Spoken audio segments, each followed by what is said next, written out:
Well, Coach ShaDon Brown gave what, for me, was one of the most interesting press conferences, and one of those that gets me most excited since I've been watching press conferences. I will try to bring some of that, along to you, make it interesting if I can. A little complicated because my earlier dose of caffeine has worn off and my more recent dose has not yet kicked in. So we will do what we can. Also be some tidbits from the player interviews in the screen cards. I won't include those in the discussion because this is going to be a long video anyway, but there's not enough from the players to do just them for a video. So if you're just listening, that's what you're missing. And a little bit of housekeeping with, I'm going to brag a little, but now if you have been here more than once, you know what I'm about to say next is, this is WVU football going deep. I am Forrest Poston, teacher, talker, teacher, and cat dad. Some would say the part about talker should be in all caps. They're right. And now, ShaDon Brown. Nope, housekeeping first. When Garrett Green was recently asked what player people would be talking about later that they weren't talking about yet, he said, Jen Ross. On a video earlier today, Mike Kazaza said, Jen Ross. Well, now, some people may not be talking about him, but if you'll check, Mountaineer Paul and I have been talking about Jen Ross for a while now. It is fun to be ahead of the game, even if nobody notices.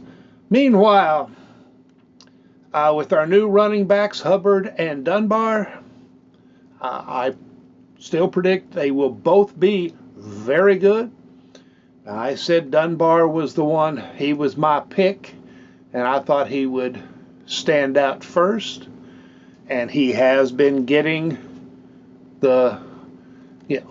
he's been getting the superlatives. He's the one that they mention by name when they mention anybody by name. Back in the spring, Gallagher played defense a little bit, and people made a big deal about it. I said more than once that it was just an experiment for spring, was not any intent to, play him on defense unless it was necessary. It was an experiment. Well, now Mike Kazaza says, he's not seeing Gallagher play defense when they're allowed to watch practice, and it was just an experiment. Now, ShaDon Brown did say today that they have or can have some special packages for Gallagher. But as far as I can tell, that's just if it becomes necessary. And given the reports on the defensive backs, it doesn't look like it's going to be necessary. Now, they may do it against Albany just, to get some game work in, but it was just an experiment. It was not a big story. When asked which wide receivers would take the next step, Mike Kazaza said Gallagher, Clement. Well, I thought he mentioned one more. Maybe it was just the two. My response is all of them. Yeah, I am big on these receivers. I know they did not put up glorious numbers last year. They're not going to put up glorious numbers this year. There's a fair chance we will not have a 1,000-yard receiver, even if Green passes for 3,000 yards. Green could pass for 4,000 yards, and we might not have a 1,000-yard receiver because I think the ball will be spread among 4 to 6, maybe even more receivers. We will have a lot of guys over 400, 500, 600 yards. Just not necessarily one big player. But these guys are stronger, they are faster, and they are experienced. Fox was the only one last year with significantly experienced. Of course, now we've got, our transfers, and I expect them to do well as well. Now, ShaDon Brown. Some interesting things on specific player updates, which I will do second. Also, some things about coaching and technique that I found particularly interesting. Explains some things and also kind of maybe predicts some things. Of course, now he said, a lot of talent in the room right now. They are still doing mix and match, trying to find the best 5, the best combo, moving guys from one spot to another. Not all of them. Some guys can do it, some can't. But he noted that this is the first time since he's been here that we have a full cornerback room. And essentially, I think a full defensive back room. Some people talk about lack of depth at safety. I don't see it. We may have some guys who haven't played a lot there, but we sure have more safeties than we have had in the past.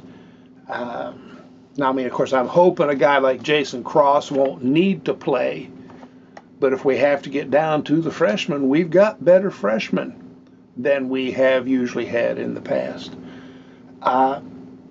Particular note of interest to me, we talk about the difference between straight speed and football speed, and definitely a big difference there.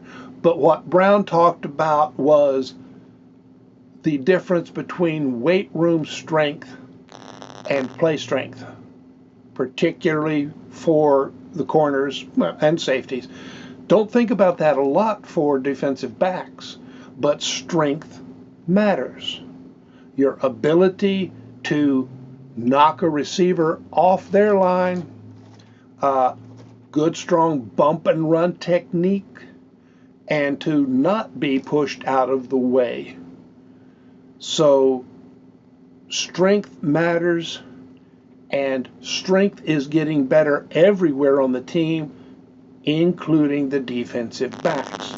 Now, in some cases, that's because we brought in experienced, developed backs, guys who have been in the weight room for a few years, but also the redshirt freshmen, third-year guys, including, Jacoby Spells. They've all put on muscle, playing muscle.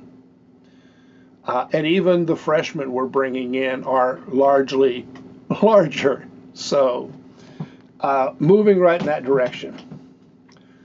Also mentioned, obviously, have to reduce explosive plays. That's always a goal.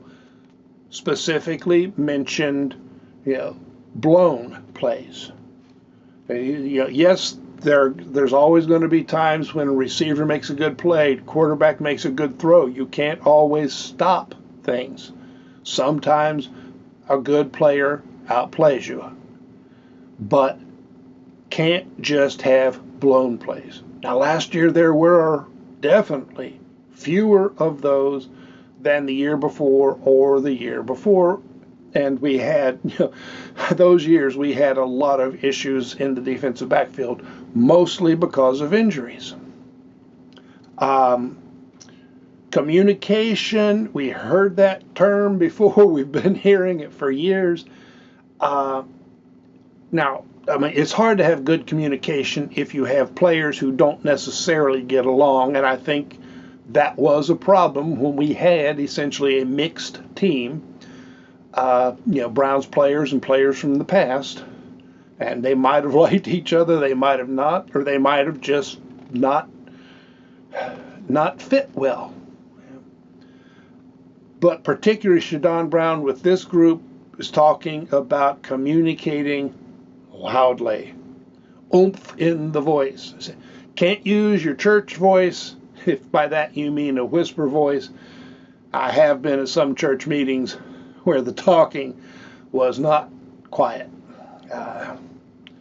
But maybe we'll get somebody mic'd up during practice and hear whether or not those defensive backs and everybody else is calling out those signals loudly. Okay. On the player comments. Oh, no. One of the things, actually, maybe the most interesting on the coaching side of things, he coaches defensive back play, especially corners, but overall defensive backs, a little bit differently than is the norm. He's not the only one who does this, but it is more common to teach players to find the ball. He says he teaches players to play through the receiver and to not look back. Now, of course, there are times when you will look back, times you need to look back, but playing with your back to the ball. He compared it to, having to do that in basketball. But when you look back, you lose track of the receiver, which means they may run away from you. You may run into them. Now, they may run into you, but as he pointed out, the flag may not go your way. So keeping track of the receiver, using the receiver, and then getting to the ball. And he also pointed out when Beanie Bishop, in 1 year at West Virginia, he had not only more passes defended, but if I'm remembering the numbers correctly that he quoted, double passes defended in 1 year at West Virginia compared to what he had had in his entire previous career. Now, of course, he didn't play full-time the year before, but he played a lot at Western Kentucky. So I think we can say that style of coaching affected Beanie Bishop's play in general, passes defended in particular. Now, he also said, and this leads us into the player summaries, Garnett Hollis came partly because he wanted to work on his 50-50 ball, and he saw what they did with Beanie Bishop. So, we have talked about Bishop getting, signed as a free agent, making consensus All-American, and how that affects the recruiting, but also the specific changes and coaching techniques. Players are seeing those results, and they want to learn. So they come to West Virginia. Another program might be bigger, might have won more games the last few years, but if they don't coach that technique, you come to West Virginia. And of course, I know defensive backs have not been the best. Last year they were a lot better than people think, but they've had some issues. Those have been more injury and personnel than coaching. It's always easier to blame the coaches. I think we will see ShaDon Brown's value this year. A lot of the coaches will see it more clearly now that they have their players and enough of them. Meanwhile, Garnett Hollis, he's big, he's strong, he is willing and able to hit. A lot of corners his size don't have the flexibility to do proper technique tackling. He does. So we've got a strength there. And we've had corners who like to tackle, but guys who are big, fast, and like to tackle, we haven't had. We do. and also thinks that Hollis could be a second-day draft pick in the NFL. With Aubrey Burks described him as slippery, particularly in terms of being blocked. Doesn't know the technical term for it, just slippery. He can get over, under, and around blocks. It's also part of what helps him with his blitzing. And Burks himself said he likes to blitz. Let's see, lost try. Oh, and mentioned in spring. Oddly enough, Wyatt Milam has never mentioned this in his interviews. Burks beat him in spring. And with Milam, we're talking about a guy who gave up 0 quarterback sacks and very few pressures last year. We're talking about one of the best offensive tackles in the country. Burks beat him. Which pretty much means he can beat anybody. Now, how many times out of 10? I don't know. But it's a good sign. With Garnes, he's not sure if anybody has caught a ball against Garnes so far in 5 practices. Now, of course, these are a lot of drills, and we're not talking a lot of it's not a full scrimmage yet, but that's still significant. Garnes is the real deal. Now, he's not big, but this goes back to the play strength. Pound for pound, Garnes plays the strongest of anybody in the defensive backfield. And then maybe he was talking just corners. But basically, he doesn't have visible size, but he doesn't get knocked off his line. He stays there, which is what we need. Now, Garnes, Hollis, and Fagan, all 3 are better at man and have to work on deep ball zone coverage. Now, if that sounds a little odd to you, it's because for several years we have not been able to play man coverage on a regular basis. We've had to play zone because we didn't have enough guys who could play good man coverage. We didn't have enough guys. So this is a big switch. And of course, we still got guys who can do zone. And these guys are learning zone. These are good players, not just good man-to-man players. But having man coverage, having corners who can, we can just put them one-on-one, double cover if we want on the other side, or blitz. We will be bringing 5, a whole lot more than we did last year.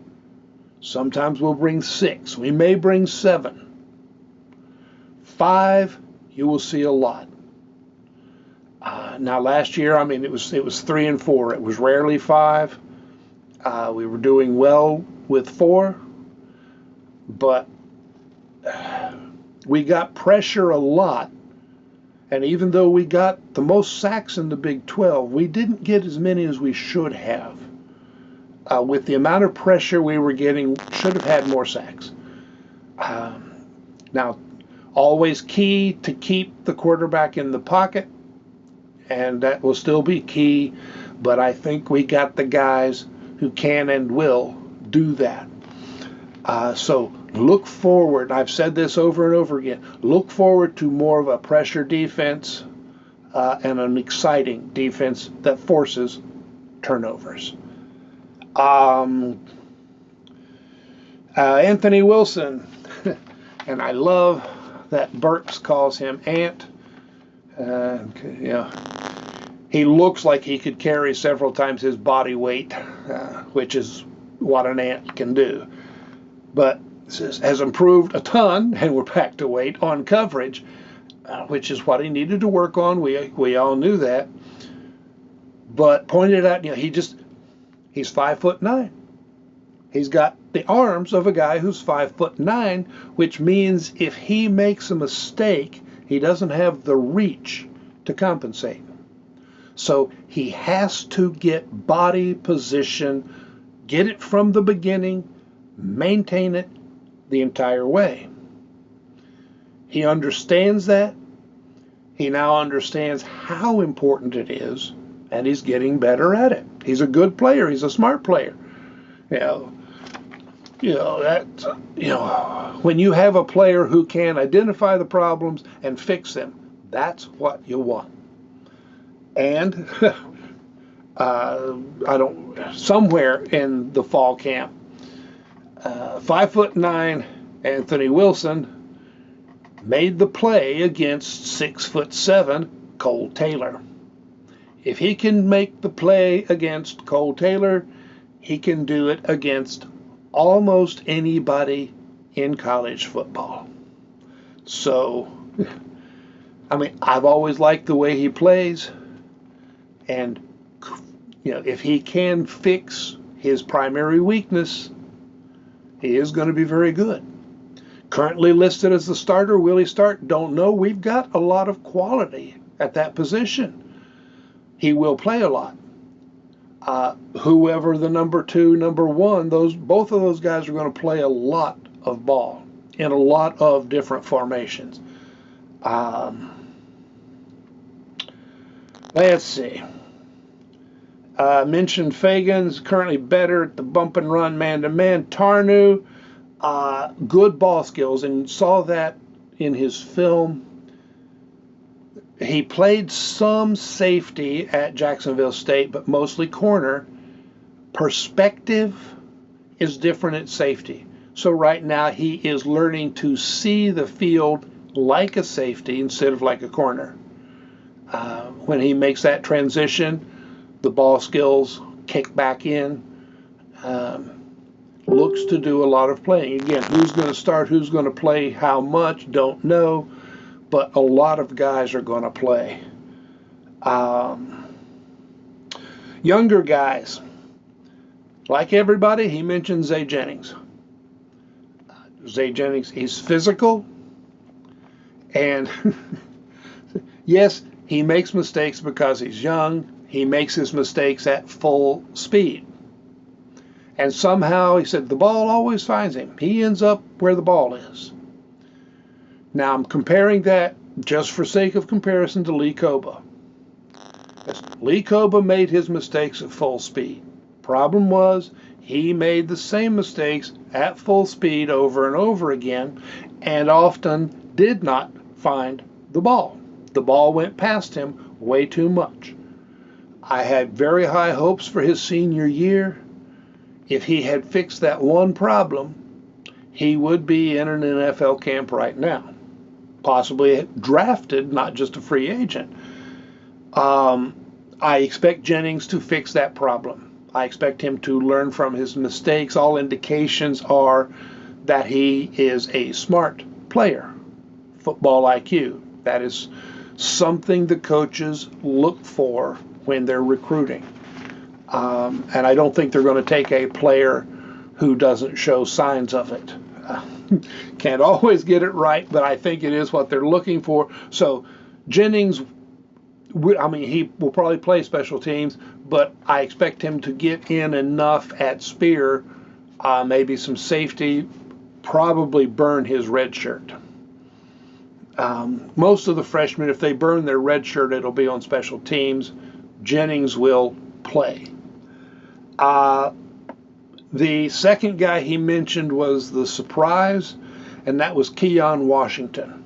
So Washington has not gotten the publicity, but he is long, he can run, strong at the point of attack, and he will factor in this season on special teams.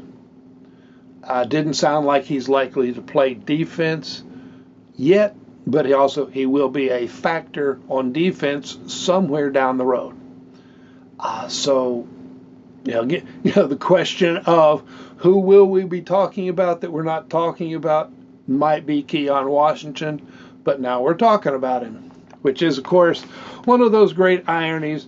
How do you talk about the guy you're not talking about? Can't have your cake and eat it too, that sort of thing.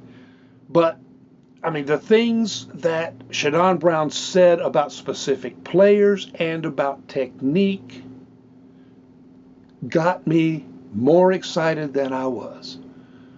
With or without the caffeine, just looking at this season is exciting. This defense is going to be very, very good. They may be what somebody wants to call elite.